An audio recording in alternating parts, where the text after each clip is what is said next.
Một ở thếថ្ងៃនេះយើងបន្តមេរៀនយើងលំហាត់ទី2ទំព័រទី26ដែលលំហាត់ទី2សរសេរផលគុណទៅជាផលបូកអញ្ចឹងលំហាត់ទី1យើងសរសេរពីផលបូកទៅជាផលគុណហើយលំហាត់ទី2នេះគឺសរសេរពីផលគុណទៅជាផលបូកហើយលំហាត់ក 2b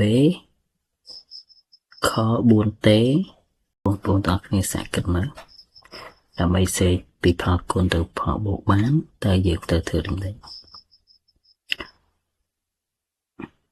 តើលោកគ្រូទុកពេល5នាទីឲ្យបងប្អូនសាកគិតមើលទាំងអស់គ្នា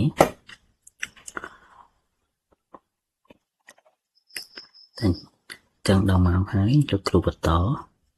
ចឹងលំហាត់ក 2b អញ្ចឹងដើម្បីសរសេរពីផលគុណទៅផលបូកនៅចំនួនអក្សរដែលមានតួដូចគ្នាយើងត្រូវបូកចំនួនដែលដូចគ្នាអញ្ចឹងយើងបន្តទៅចម្លើយរបស់យើងហ្នឹងហើយនេះជាចម្លើយរបស់យើងក 2b ស្មើនឹង b បូក b ខ 4t ស្មើនឹង t បូក t បូក t បូក t ក 5a ស្មើនឹង a បូក a បូក a បូក a បូក a ហ្នឹងហើយចុងក្រោយគឺ 7n ស្មើ n បូក n បូក n